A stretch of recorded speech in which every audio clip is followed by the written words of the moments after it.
Très heureux de vous retrouver dans cette série Vivre en France pour évoquer aujourd'hui quelque chose de formidable, le savoir-faire des artisans. Ils ne sont plus très nombreux à perpétuer de très anciens métiers. Il en reste pourtant et un journaliste de TF1 est allé dans toute la France pour essayer de les retrouver, pour essayer de les faire parler. Ce journaliste s'appelle Alain Darchy. Regardez, ces images et la passion qu'elles expriment sont tout à fait extraordinaires.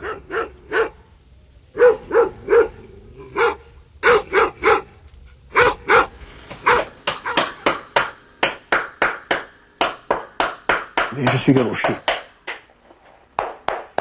Je suis le seul maintenant encore en activité. Je pense qu'après moi, il n'y aura plus de galoches sur Aurillac. Ça fait presque 100 ans que c'est une fabrique de galoches ici. Et depuis 100 ans, il n'y a rien qui a bougé. C'est vraiment... C'est vrai que c'est un métier qui n'a pas du tout évolué. C'est toujours manuel, on n'a pas de machine, pour ainsi dire. Je les ai portés au début, j'avais 13 ans. Voilà, à peu près. Voilà. Et j'ai porté ça toute ma vie.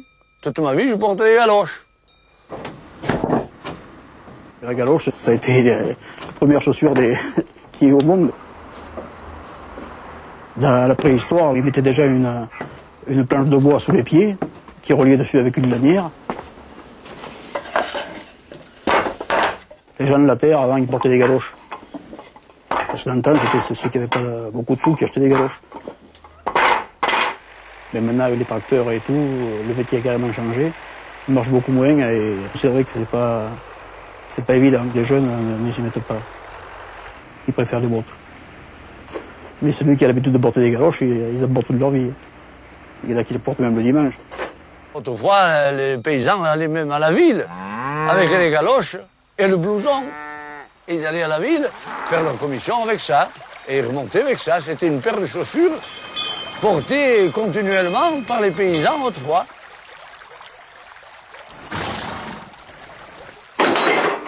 Naguère une quinzaine, une à une, les galochers ont fermé. Les galoches, entièrement faites à la main, ont fait place à la chaussure moins chère.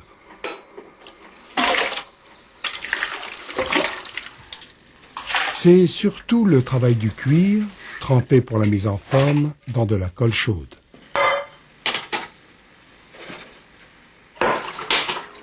Je suis content de faire ce que je fais. C'est plaisant à toucher le cuir. C'est très doux à toucher. Je suis content de voir encore des gens qui se promènent en galoche. On était tranquille et on avait chaud aux pieds.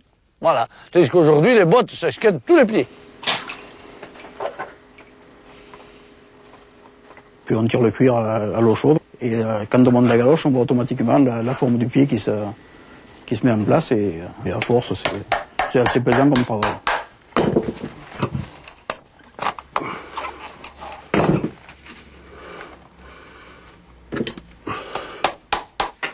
Dans le vieil atelier, ils étaient jusqu'à 9. Fallait, 3 fois par jour, recharger le poêle du séchoir. Solitaire le galochier? Peut-être, mais pas un homme seul. Dame, il y a des visites. Puis le contact avec les gens de la campagne, c'est quand même... tout par le patois, tout ça. Bon, ça va que je comprends. Je ne réponds pas en patois parce que j'ai des difficultés, mais c'est vrai que c'est plaisant de parler avec eux. Et bien souvent, les médecins nous recommandent qu'on n'a pas les pieds comme il vaut.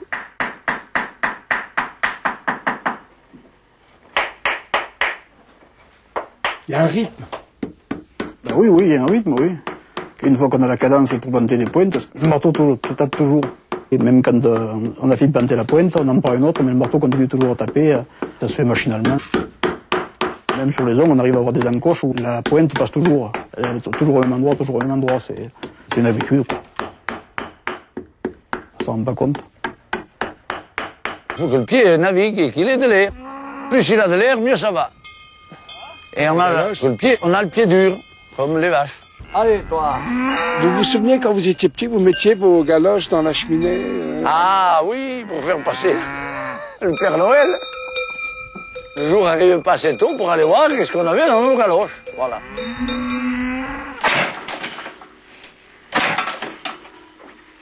Quel sentiment vous aurez le jour où vous ferez votre dernière galoche?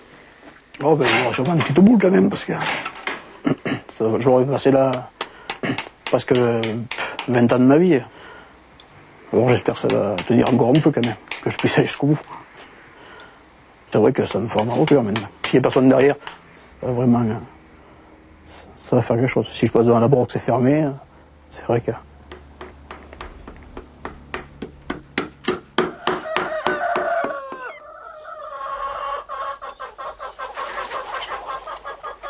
De la terre. L'argile. La terre. C'est de l'argile toute pure. Elle vient d'où? Elle vient de la carrière sur le bord de la rivière. Ah ouais. Alors on pétrit la terre comme il faut à la main. Tire ça au boucher. Voilà. De la vraie pâte à modeler. La future tuile à l'ancienne, comme celle que Philippe Vossel apprenait à faire quand la tuilerie était sa cour de récréation. Parce qu'avec la main, ça peut... Moi je me suis élevé là-dedans. Ça m'était transmis par mon père. Et j'ai appris comme ça, sur le tas. Et à cette époque-là, on était tout de suite embauchés, tout gamin, à faire des petites bricoles autour des machines.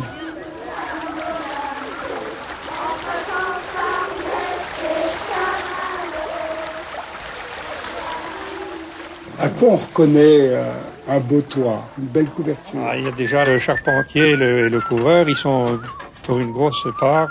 Il faut qu'ils fassent un bon mélange des tuiles. C'est à lui de les panacher bien correctement. Il est fier de son toit. Là, si c'est une tuile qui vient d'un industriel ou d'un artisan, ça soit déjà le galbage des tuiles. Les tuiles traditionnelles du pays sont toujours galbées, mais tandis que les tuiles industrielles, c'est des tuiles plates, c'est comme les ardoises. Alors nous, c'est ce qui a été fabriqué par nos mains, qui donne le cachet de la maison, et ça fait un toit superbe. Un toit né du savoir-faire, de l'expérience du tuilier, le choix de l'argile, plus ou moins de sable, des secrets qu'on n'apprend pas à l'école. C'est une terre qui est très noire au départ, et une fois qu'elle est cuite, elle fait un beau rouge brique, ce qu'on appelle le rouge brique. Une terre qui est très grasse, qui est mélangée avec une terre maigre. On fait les couches grasses, maigres, et après ça passe dans des machines. Et là, on fait un apport d'eau, on arrive à faire une pâte souple, légère, un peu comme un pâtissier, il fait sa pâte à gâteau. Un tout petit peu plus d'eau. Le doigté, c'est déjà au départ, quand on touche la terre, quand on la sent du bout des doigts. On a des terres qui sont tellement douces à toucher que quand on touche une terre comme ça, on est pour un certain plaisir. On l'écrase dans les doigts, on la fait graisser dans les doigts, on la sent comme il faut, quoi.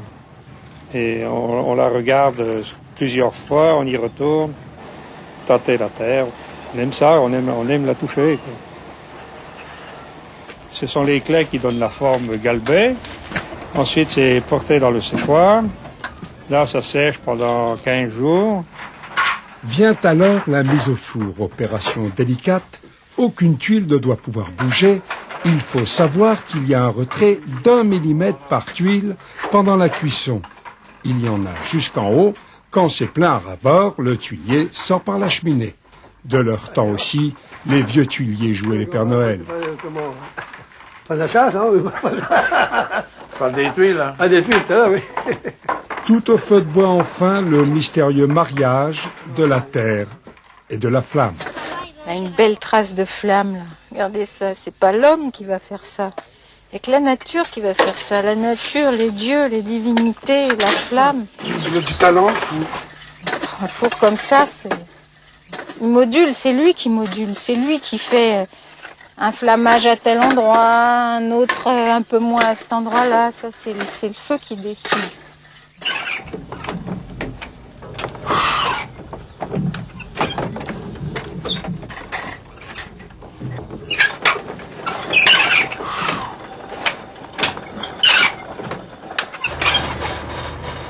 La chauffe, c'est aussi un art.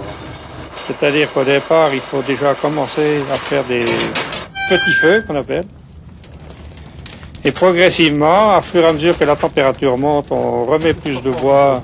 Et il faut atteindre une température de 400 degrés. Et c'est ce qu'on appelle à ce moment-là passer le grand feu.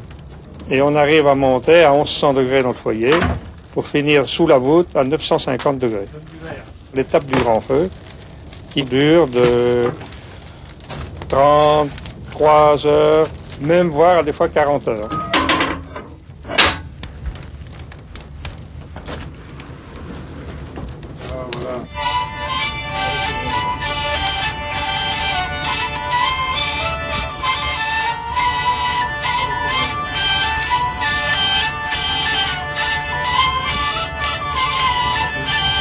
Il est bien, il est à la bonne hauteur.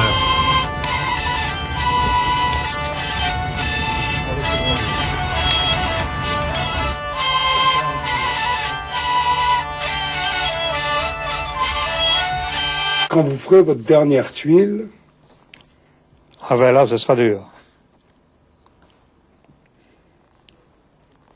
le regard en arrière, Un petit peu. vous allez avoir quoi là, quand vous ferez votre dernière tuile, monsieur? Ben, ça sert. Ça sert les entrailles. À celui qui viendra pour dire, voilà, compagnon, je suis là pour reprendre. Vous l'offrirez, votre dernière tuile? Ah oui, ça, oui, par contre. S'il y a un repreneur, j'y offrirai, oui. J'y offrirai la dernière tuile. Vous serez un homme heureux? Oui, mais avec un pincement au cœur.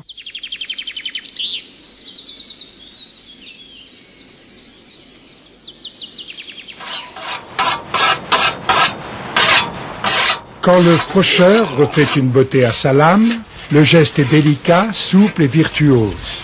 Au temps des foins, du matin au soir, l'homme et la faux ne font qu'un. Un bon faucheur, j'avais appris à l'école, moi, il devait faire son hectare en la journée. Soleil levant, soleil couchant.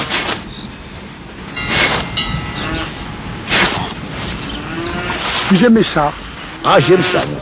Alors là, c'est par plaisir. J'ai usé, hein, faut. Parce que pour user une fois, il faut déjà faucher. Mais que, moi, je peux dire que c'est pas qu'une fois que j'ai usé. Ah oui, hein.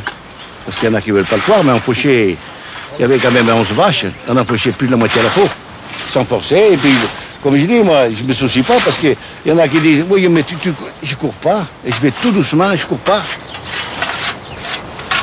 Pendant des siècles, outil préféré des paysans, instrument indispensable du bon jardinier, la faux française est fabriquée ici, dans ce décor de cinéma, où ne s'égare pas le geste pur de l'ancien et reste vivant le vrai de la faux.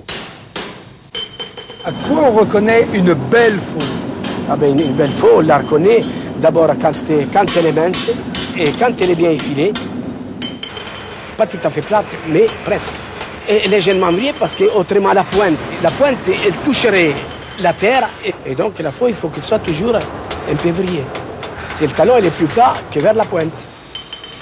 On a produit ici jusqu'à 400 000 faux par an. Moi, la faux, je l'ai dans la tête, là. Mon travail, il est dans la tête, là-dedans. La nuit, j'arrête les machines, là. Ah oui, j'arrête encore, pourtant, il y a 15 ans que je travaille.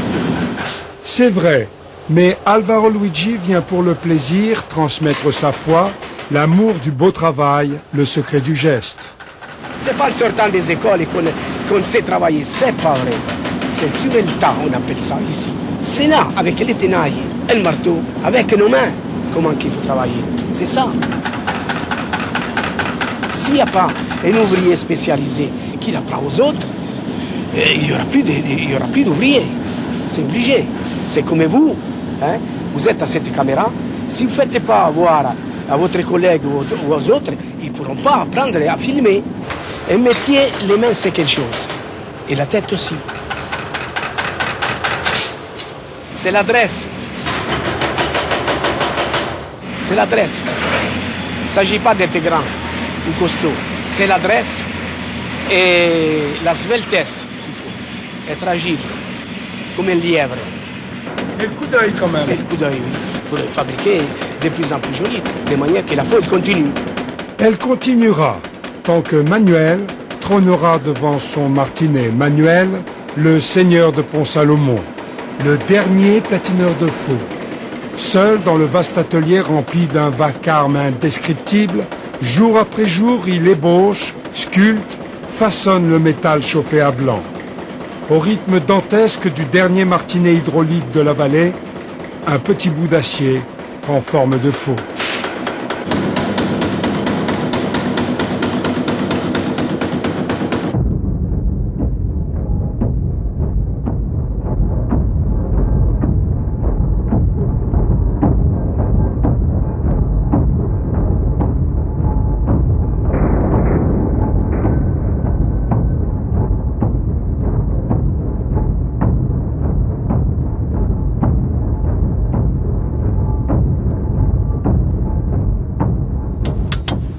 Après le travail, la faux est encore l'objet d'attention. Il faut qu'elle coupe, il faut que ça vienne chapeler. Chapeler, ça veut dire... Ça veut dire bien aiguisé, bien affûté, avec l'enclumette, avec le marteau, l'enclumette et le marteau. L'agriculteur est là qui chape sa faux, on entend tom, tom, tom. Ils se mettent pendant au moins 1h30 pour chapeler une faux. Et il n'y en a pas beaucoup à l'heure actuelle qui savent chapeler une faux. Alors ils disent la faux, elle n'est pas bonne. C'est pas vrai. C'est parce que la faux, ils ne savaient pas la chapeler. Il y a longtemps, on cherchait les faucheurs. Dans les marchés, on allait, les faucheurs, ils allaient dans les places. Ils allaient presque les acheter. Ils les choisissaient, les faucheurs. Ils disaient, toi, allez, hop. Et ils les amenaient. Pour faucher, ils restaient 15 jours, 3 semaines. C'est sûr, quand on va faucher, ils lui donnent leur coup de faux, c'est quand même beau, on va voir. Est-ce qu'il y a un âge pour savoir faucher? Non, il n'y a pas d'âge. Mais mieux on apprend jeune, mieux ça vaut. C'est comme tout. Quand on est jeune, on apprend plus vite quand on est âgé. Eh bien, tu te débrouilles pas mal. Un jour, signe des temps, on ne verra plus de platineurs, de faucheurs, ni leurs instruments venus du fond des âges.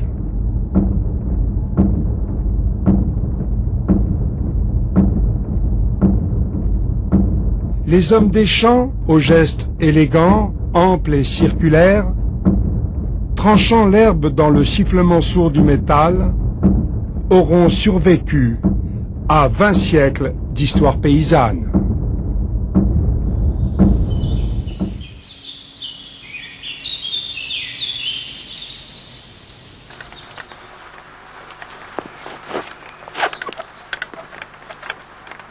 Dernier coup d'aiguille? Ouais, dernier coup d'aiguille. Je suis très contente de mon travail, j'ai bien travaillé. Allez. Des gestes qui appartiennent au passé, Bernadette Ogna, matelassière à domicile. Dernier coup de ciseau? Ouais, dernier chez le client. N'en ferai plus jamais. J'en ferai plus jamais. Toute sa vie, elle a sonné aux portes. Aujourd'hui, à 70 ans, Bernadette raccroche, ce sera son dernier matelas. Bonjour madame, voilà. Les journées sont longues au printemps, la bonne saison pour le matelas. Pris le matin, fini le soir, 7 heures de travail.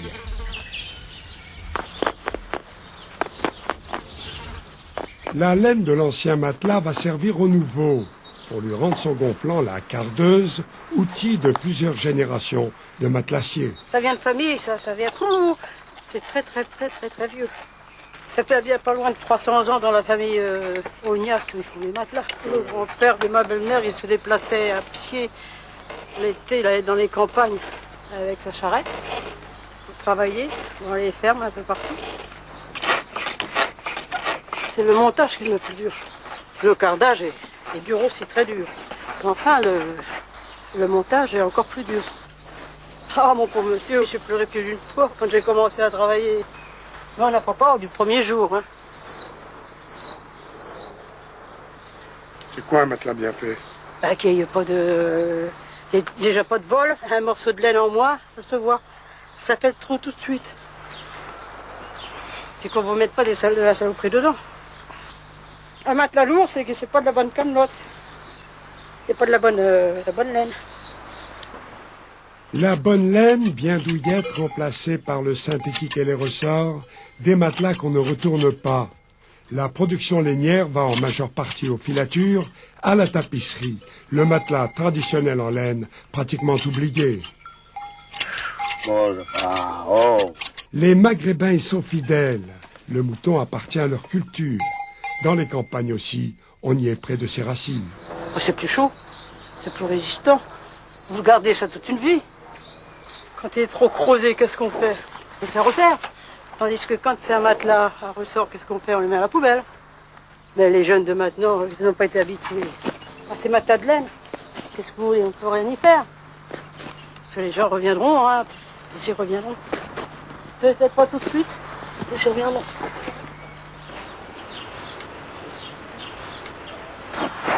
On en apprend tous les jours. Bien souvent, j'ai travaillé que la toile était toute mouillée, même avec des vers dedans.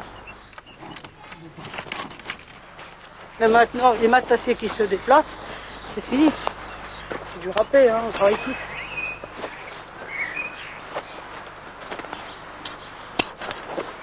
Nous, c'est fini pour aller chez les clients. De toute manière, on ne peut plus se mettre sur les trottoirs. Dans le temps, on pouvait se mettre sur les trottoirs. On pouvait se mettre sur une place. Parce que maintenant, c'est défendu. La vieille machine à carder pourrait déjà aller au musée. Et Bernadette, dernière matelassière à domicile, prendre enfin du repos, elle qui en a tant offert, modeste, utile et discrète.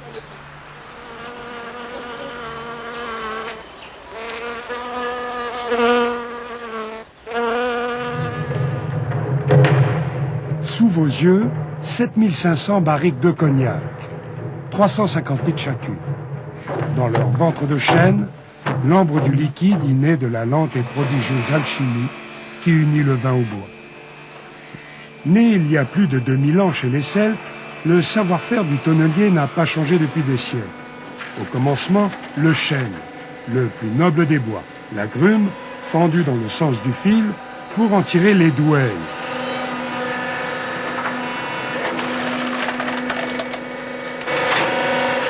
Un choix rigoureux, 75% de déchets. Suivent 3 ans de séchage au grand air, à même le sol calcaire, imprégné de l'odeur de la terre, la douelle est enfin prête.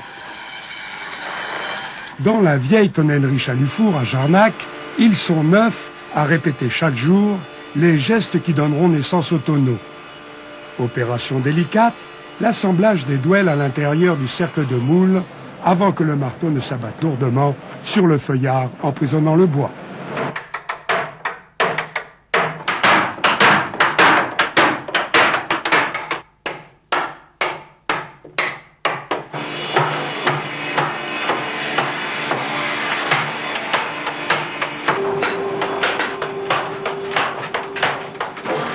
Pour atteindre sa forme définitive, l'épreuve du feu. Chauffé au-dessus de la gralasse, le futur tonneau pourra être cintré sans casser. Puis noirci au-dessus des braises, c'est le bousinage qui donnera une partie de son arôme au cognac. Tradition oblige, une pelure de jonc posée par bande entre les douelles assure l'étanchéité du fond et du couvercle pour des dizaines d'années, sans risquer d'altérer la saveur du liquide. L'art du cognac commence chez le tonnelier. Le savoir-faire des artisans français pour une meilleure qualité, œnologues et grandes maisons de négoce y sont attentifs. Car le vin et surtout le cognac ne serait rien sans le chêne du tonnelier, avec le plus du travail à la main. Mais il y a toujours l'amour du métier. Il y a toujours l'amour du métier. C'est pour ça qu'on forme les jeunes en essayant de leur apprendre à la main pour savoir ce que c'était le travail à la main. Malgré l'utilisation des machines, rentabilité oblige, un grand nombre d'opérations restent manuelles. Un choix pour perpétuer l'amour du métier. Oui, je l'adore. Je l'adore parce que c'est un métier quand même je pense qui est noble parce qu'on travaille le chêne, on travaille cette matière première qui est un bois qui sent très très bon. Et disons que je pense que c'est une œuvre que l'on fait. C'est un petit chef-d'œuvre, une barrique. Le long des rives tranquilles de la Charente, le métier n'est pas près de s'éteindre. Bon an, mal an, il y aura toujours des fûts de chêne pour donner aux récoltes le parfum des dieux.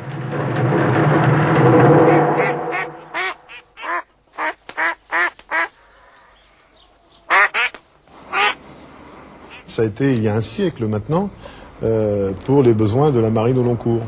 C'était pour embarquer sur les bateaux, ces pommes, c'était intéressant avec un minimum de poids, un minimum de volume et un maximum de conservation. Et c'est très énergétique.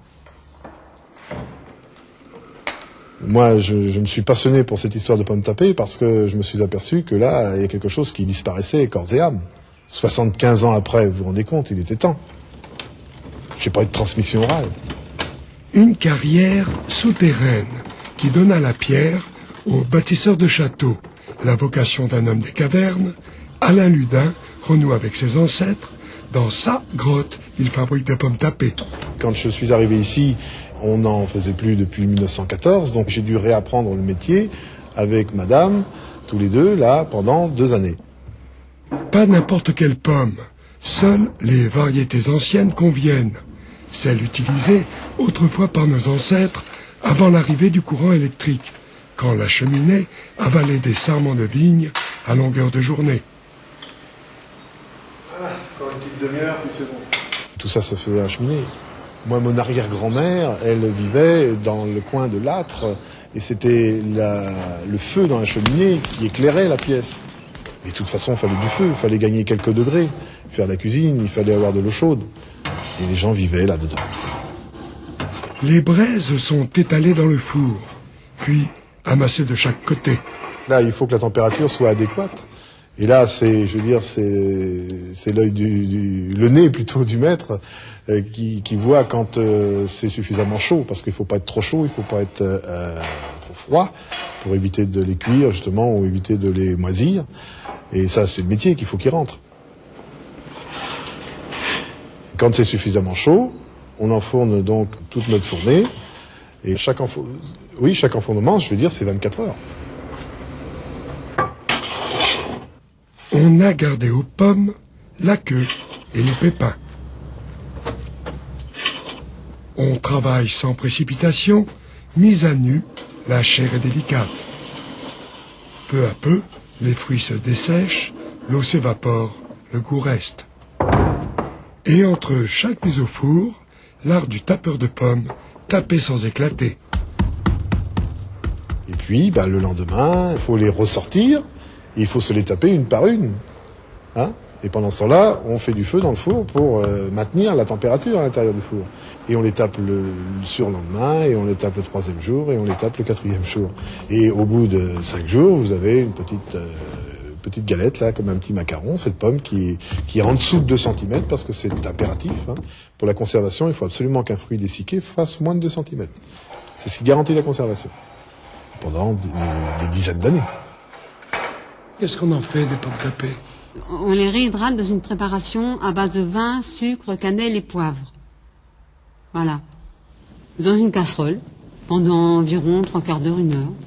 En principe, on les sert tièdes avec un magret de canard ou un pavé de biche ou avec des champignons ou des haricots verts. Et c'est vrai que ça fait un plat, disons, gastronomique. Hein. On ne mange pas du magret de canard ou des pavés de biche tous les jours. J'ai toujours aimé ces lieux, qui sont des lieux souterrains. On est dans un village troglodytique. Et on est tous regroupés dans une confrérie de passionnés comme ça, qui s'appelle la confrérie des amateurs et respecteux du monde souterrain. Des gens qui se sont passionnés pour la vie d'autrefois dans ces lieux habités, où on se retrouve pour faire la fête le soir, pour bien ripailler. Et ripailler que les bonnes choses du cru.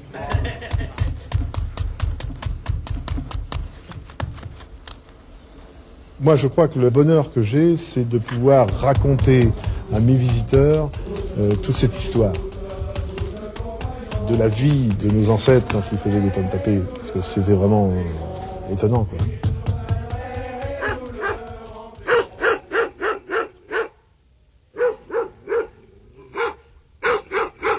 Oh, ça pèse au moins bien 25 kilos facilement. Oh oui. C'est mon arrière-grand-père qui l'a forgé pour rogner les taillants d'outils. Et voilà. Je la garde précieusement en souvenir. Hein. Le taillandier, c'est le fabricant de l'outil. Et l'outil, c'est le prolongement de la main de l'homme. Le premier homme qui a taillé des silex, finalement, c'était un taillandier. Sans l'outil, l'humanité ne serait rien. À bon outil, bon manche. Dans une châtaigneraie voisine, Bernard Solon va choisir les siens. Mais pas n'importe quand, juste à la lune descendante, c'est ça qui fait le bois qui dure. Chauffé dans la forge, le manche est mis en forme comme le faisaient les taillandiers de jadis pour les vignerons du bord de Loire. Au début du siècle, là, du temps de mon arrière-grand-père, à Orléans, ils étaient 5 ou 6. Et petit à petit, ça s'est estompé. Du fait que l'industrie a pris le relais des artisans. Pourquoi ça devient rare? Parce que je suis plus que tout seul à faire ça en France. Et tout à la main. Chez les Solon, on s'obstine à faire comme avant, l'irremplaçable coup d'œil pour de la belle ouvrage, inégalable par les machines. À lui seul, l'arrière-petit-fils de Louis-Alexis perpétue une longue tradition de 35 siècles de taillanderie. Les arboriculteurs, jardiniers et pépiniéristes qui fréquentent le petit atelier de la rue du Poirier ne s'y trompent pas. Avec son marteau et une enclume, l'héritier de la maison Alexis peut tout réaliser à partir d'une simple barre de fer. Une technique qui remonte au-delà des Mérovingiens. Dans une fente pratiquée dans l'ébauche de l'outil, un morceau d'acier, la mise, est inséré. L'acier va se diffuser dans le fer au cours du martelage et donner au taillant un fil incomparable, mais d'abord la chauffe. Mon grand-père, il disait, c'est la minute de vérité. Oui, parce qu'il faut tourner la pièce dans le foyer de manière que la chaleur soit homogène. Il faut apprécier la température avec la vision. Elle a un peu l'instinct aussi au moment où c'est que c'est le moment critique, où c'est que c'est bon. Alors là, il faut vraiment aller vite pour aller à l'enclume et puis après au marteau-pilon pour le martelage. Parce que c'est le martelage qui assemble les deux pièces ensemble. C'est pas que la chauffe. S'il n'y aurait pas le choc du marteau qui imbrique les molécules l'une dans l'autre, vous n'auriez pas de soudage. Un outil que je fabrique, il en aura pour sa vie. Il y en a qui appellent ça une œuvre d'art. Parce que bon, on passe beaucoup d'heures sur un outil, on ne peut pas prendre un prix en comparaison avec la valeur du travail. Et c'est pour ça que ce métier disparaît. Il y en a qui me disent, quand vous serez plus là, comment qu'on va se débrouiller? Je voudrais faire un genre de musée ou de conservatoire, je ne sais pas exactement. Et pour ça, bon, faudrait peut-être trouver un parrain ou des parrains ou un mécène ou quelque chose comme ça. Et puis peut-être, même étant à la retraite, je pourrais peut-être former quelqu'un, parce que là, j'aurai le temps, là. Tant que je pourrais travailler, bon, je crois que je ferai quelque chose, toujours. Le tapement du métal, c'est vivant, ça fait partie de moi, ça chante, oui. C'est la vie, hein.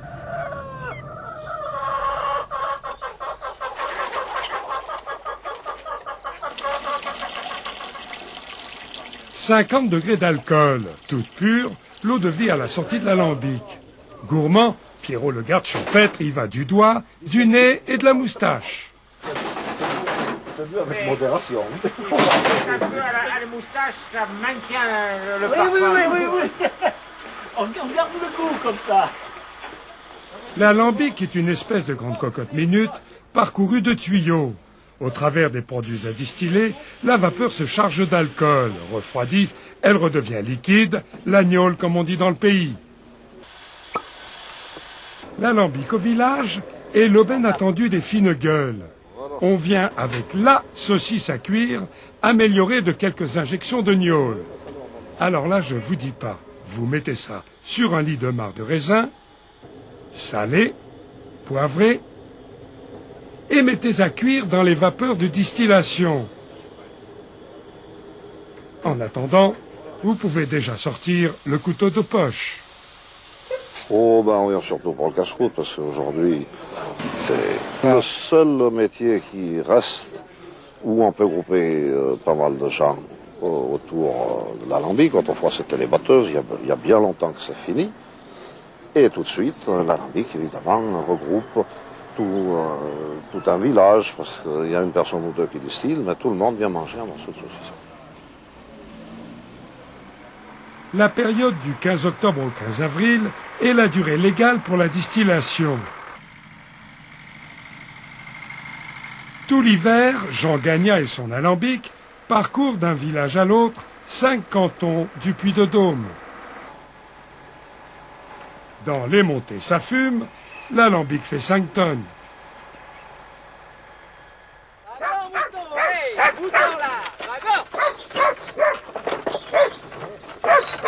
Venu de sa campagne, Michel a attelé la charrette à bœufs.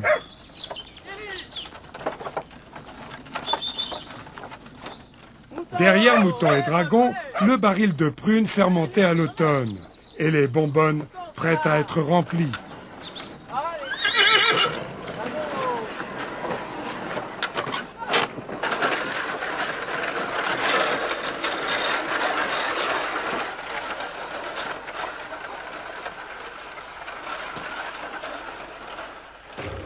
La loi n'autorise la distillation qu'entre 7h et 18h.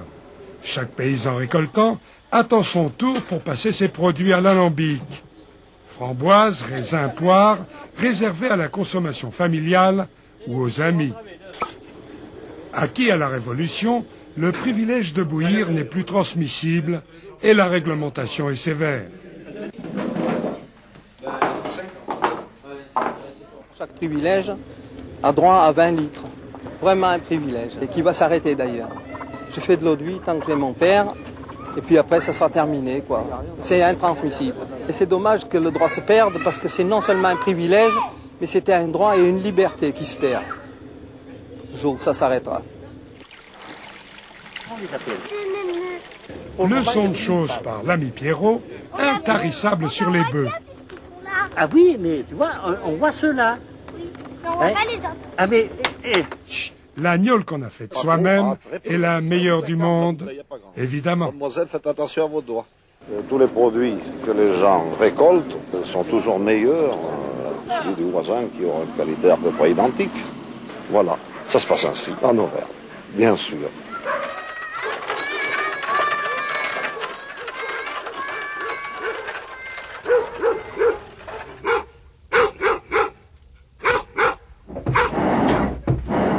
La Salvetat sur Agout dans l'Hérault. Dernier de 4 générations de forgerons, Louis Coquille, 73 ans. Le geste est immuable et le vieux soufflet de forge fait toujours danser les flammes.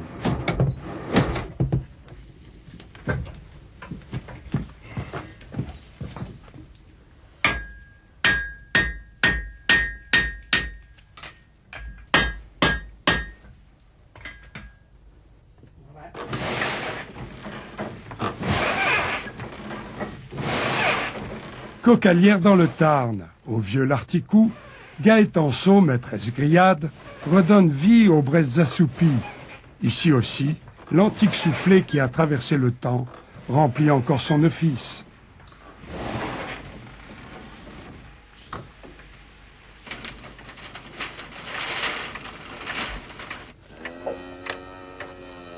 Mais à Mémac, pas de soufflet. Henri Bleu, paysan corrézien, préfère, pour ne pas se baisser, utiliser son vieux bouffadou auvergnat creusé dans une branche de sureau.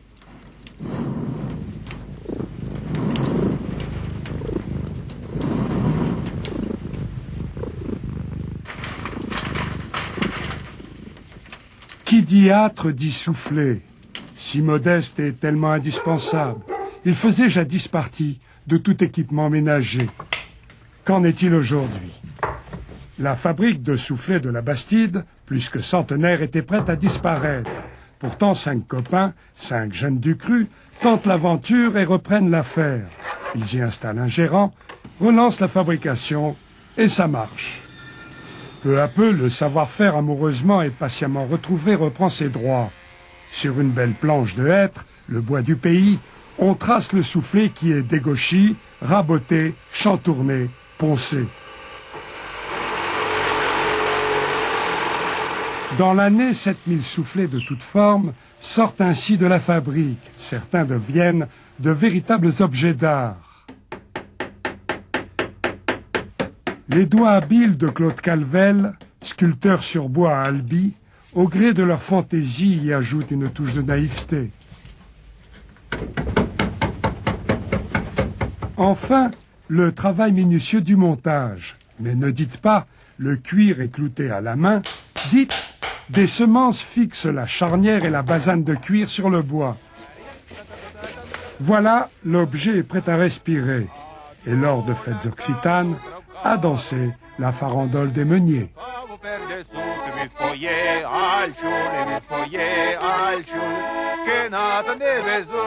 C'est la buffatière, qui est la danse des soufflets.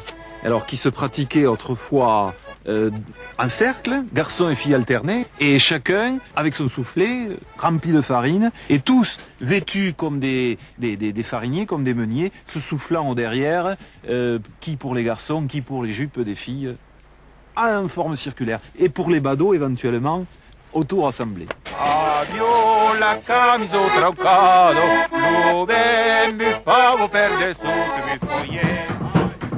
Écoutez bien ce marteau. Il frappait déjà un siècle avant la bataille de Marignan. C'est le cœur du martinet. C'est dans le martinet qu'on façonne le cuivre, chauffe au charbon de bois et forge au marteau pilon animé par le moulin à eau. Guy et Thierry, seul martineur de cuivre en France, ils perpétuent des gestes hérités du Moyen-Âge. Ainsi travaillait-on dans un martinet 100 ans avant la Renaissance. C'est un métier qui est quand même très dur à apprendre, qui est très long. On utilise les mêmes méthodes qu'il y a 400-500 ans et que ça n'a pas évolué depuis, quoi. C'est sûr. Et quand on arrive à former, à faire les pièces, il y a une grande satisfaction. Martelé et tiré, l'ébauche devient objet. Dans le Midi, quand on fait bon, souvent on voit grand. Au siècle dernier, chaque ferme élevait son cochon, faisait sa charcuterie, élevait ses canards, élevait ses oies et faisait son confit. Maniable à souhait, le cuivre se prête à toutes les exigences. Partenaire indispensable de la gastronomie. C'est un matériau qui est épais, qui est excellent conducteur. On fait une cuisine qui est plus saine, plus fiable et plus simple.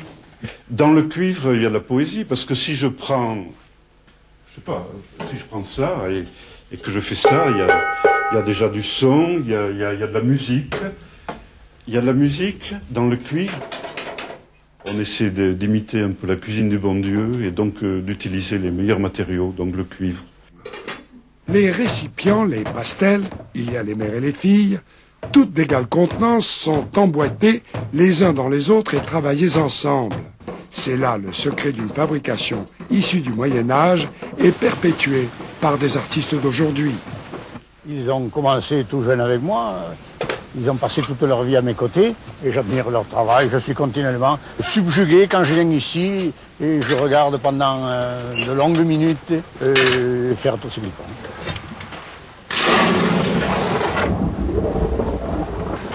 Au bout du compte, de quoi satisfaire les amoureux de bel ouvrage. Mais le chef-d'œuvre n'est accompli qu'avec le temps. Tout ce que nous faisons qui est fabriqué au martinet, même s'il fait vieillot, s'il fait démodé, ressemble à s'y tromper à tout ce qui se fabriquait il y a plusieurs siècles, qui a beaucoup de charme. C'est une belle musique. Belle musique, oui. Très belle même. Ce marteau encore tapé, c'est une histoire sentimentale. Et tant que je serai en vie, je tiens à ce martinet comme à la prunelle de mes yeux. Je dis maintenant à mes successeurs, conservez-le le plus longtemps possible, ne serait-ce que pour me faire plaisir.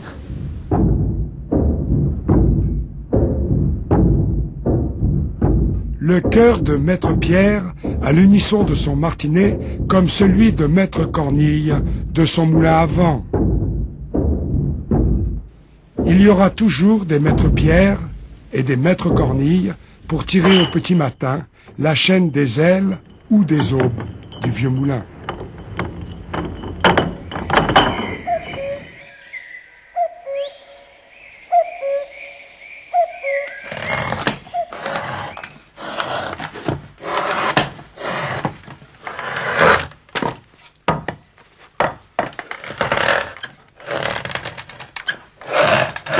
Je suis un décadent par rapport à mon grand-père.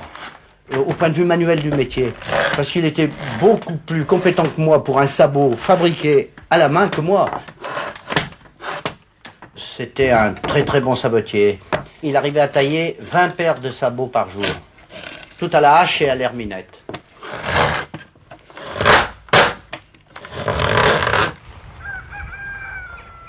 Toujours active, la saboterie de Daniel Drijard, ultime chaînon d'un art qui s'éteint, et avec lui le savoir-faire de 8 générations de sabotiers.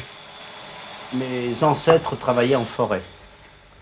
On appelait ça, la maison du sabotier, c'était les loges, qui étaient faites d'une ossature bois recouverte de paille.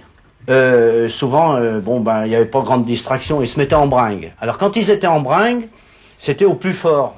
Alors il y avait des paris. On prenait un grain de blé entre le pouce et l'index, on le posait sur le plot, qu'on appelle ça où on débite les sabots, et on devait couper d'un coup de hache, on devait couper le grain de blé en deux. Mon père, c'est le premier de la famille qui a acheté des machines vers les années 1930. Il y a eu quelques améliorations, mais enfin c'est toujours le même principe, quoi.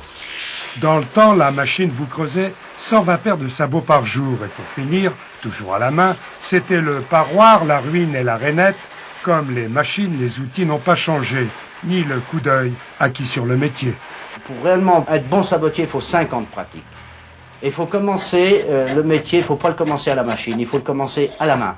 Quand on fait un bon modèle du sabot à la main, on peut travailler à la machine. La machine vous reproduit exactement le bon modèle. Alors donc, si vous faites un mauvais sabot, la machine vous fait un mauvais sabot. C'est la main qui compte, là, c'est pas... Jardiner tranquille, mettez des sabots. Sinon, 30 ans et célibataire, en Auvergne, le 6 décembre, vous êtes un Nicolas. C'est surtout en fin d'année qu'on en vend beaucoup, parce qu'à partir du mois de novembre, il y a la Saint-Nicolas. C'est les hommes qui ont 30 ans et qui ne sont pas mariés, alors on leur fait une fête et on leur achète des sabots, une canne, une blouse de maquignon, alors ils font la fête avec ça. Puis ce qu'il y a, c'est que je suis pratiquement la seule dans la région à en vendre, alors j'ai tous les villages environnants qui viennent en chercher chez moi, alors ça me permet de savoir combien il y a de Nicolas dans tel ou tel village. On arrive à recenser grâce à la vente des sabots. Patrimoine paysan authentique, il reste encore une quinzaine de sabotiers, parmi eux quelques jeunes. On fera des sabots en l'an 2000. Il faut reconnaître que le métier est en déclin. Les dernières années, je me suis mis à fabriquer de la galoche, des semelles, tout ça. Mais quand je refais des sabots, c'est encore... c'est là que je suis encore plus heureux. C'est mon métier.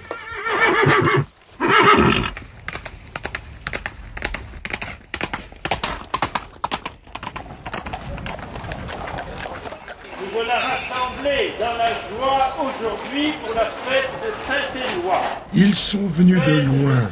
Michel l'Auvergnat, Ludovic l'Alsacien, Jean-Charles le Bourguignon et même Joachim l'Espagnol. 18 maréchaux ferrants pour faire revivre la Saint-Éloi. Du Père et du Fils et du Saint-Esprit. Amen.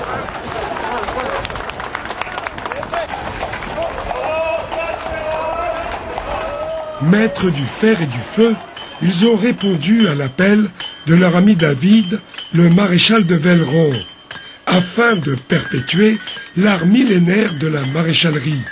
Un maréchal ferrant assure l'entretien d'environ 120 chevaux, mais ne pas confondre un poseur de rondelles avec le professionnel au coup d'œil inégalable. Le maréchal, c'est une personne qui sait forger le fer et perpétuer la tradition du savoir, parce que le cheval a toujours marché avec des maréchaux ferrants. Et aujourd'hui, il faut continuer justement ce travail qui a été fait par nos anciens. On les appelait les marchataires, capables de faire repartir carré l'infirme qui boitait. L'adresse d'un tour de main, un marteau magique, le sur-mesure et quotidien pour un maréchal. Pour moi, l'art, c'est reprendre déjà ce qui a été fait. On veut garder la tradition de la forge et on veut garder surtout le travail soigné et les gestes des anciens. Ce qui a beaucoup changé dans la maréchalerie, c'est qu'aujourd'hui, on est tous itinérants. L'itinérance fait qu'on est obligé de travailler avec des méthodes anglaises, donc ferrer le cheval tout seul. Et donc on perd la tradition de 2 à 3 ouvriers autour d'une enclume. Inédit, voici maintenant le concerto pour enclume et marteau, le carillon du forgeron. C'est le langage du marteau, il n'y a pas de problème, et il faut que le gars il prenne la cadence. Pan, pan, pan, pan, pan. Et quand on carillonne, pan, pan, pan, pan, pan, pan, pan. Il y a 2 petits coups, ça sert à changer la position de la main gauche, et ça avertit en même temps le frappeur de ce qu'il doit faire. Il ne doit pas y avoir un mot, on ne doit pas échanger une parole, uniquement au marteau.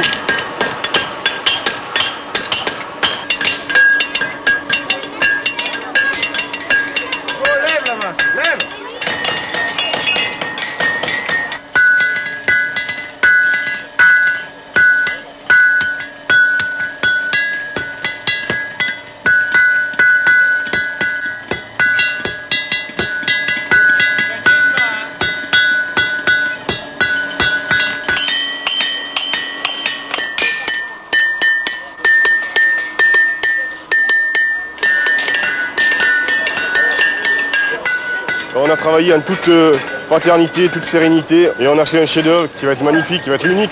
Chacun a mis son caractère, sa signature dessus. Chacun a essayé de me faire plaisir. Et pour dire, je suis passé dans ton village, tiens, il y aura une empreinte de mon fer. Moi, ça me fait très chaud au cœur. Hein. Le métier manuel a été tellement dévalorisé pendant des années, pendant même, dirons, des décennies. Maréchal Ferrand, c'est un ouvrier, alors qu'en réalité, c'est un artiste.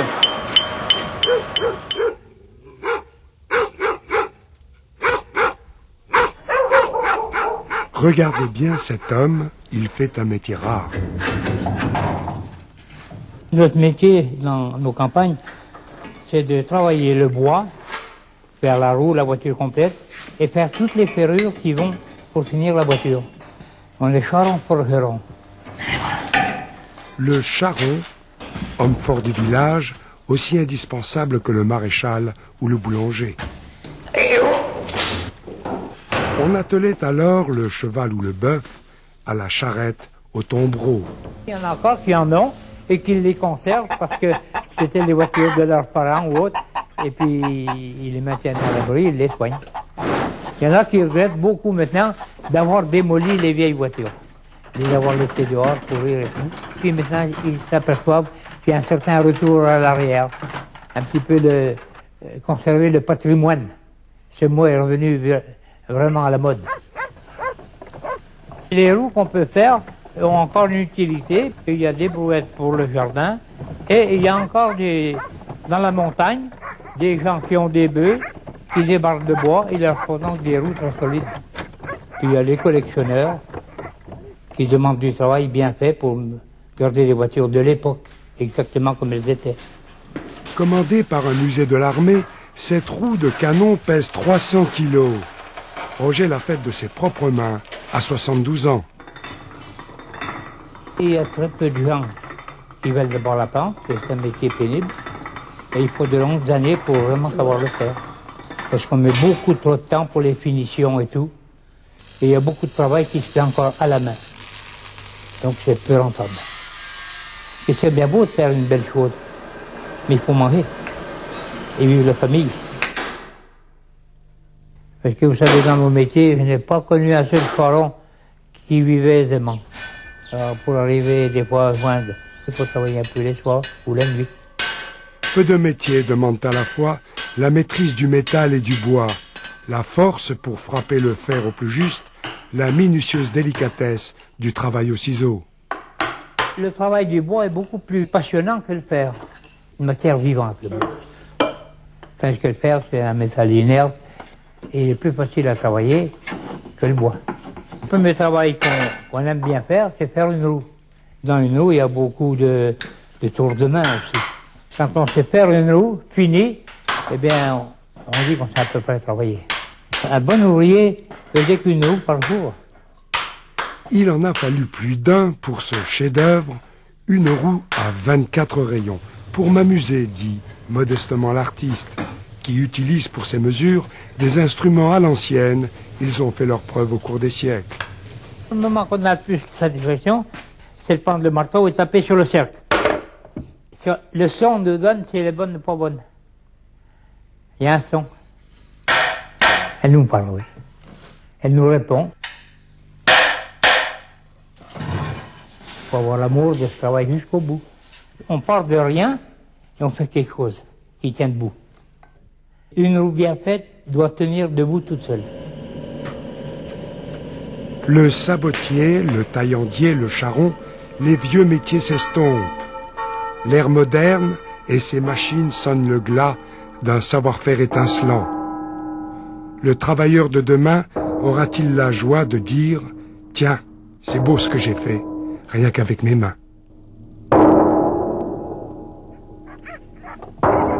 Quand on s'en va, on continue de la regarder. C'est notre récompense. C'est quand même plus joli de voir une roue en bois bien ferrée que de voir un pneu.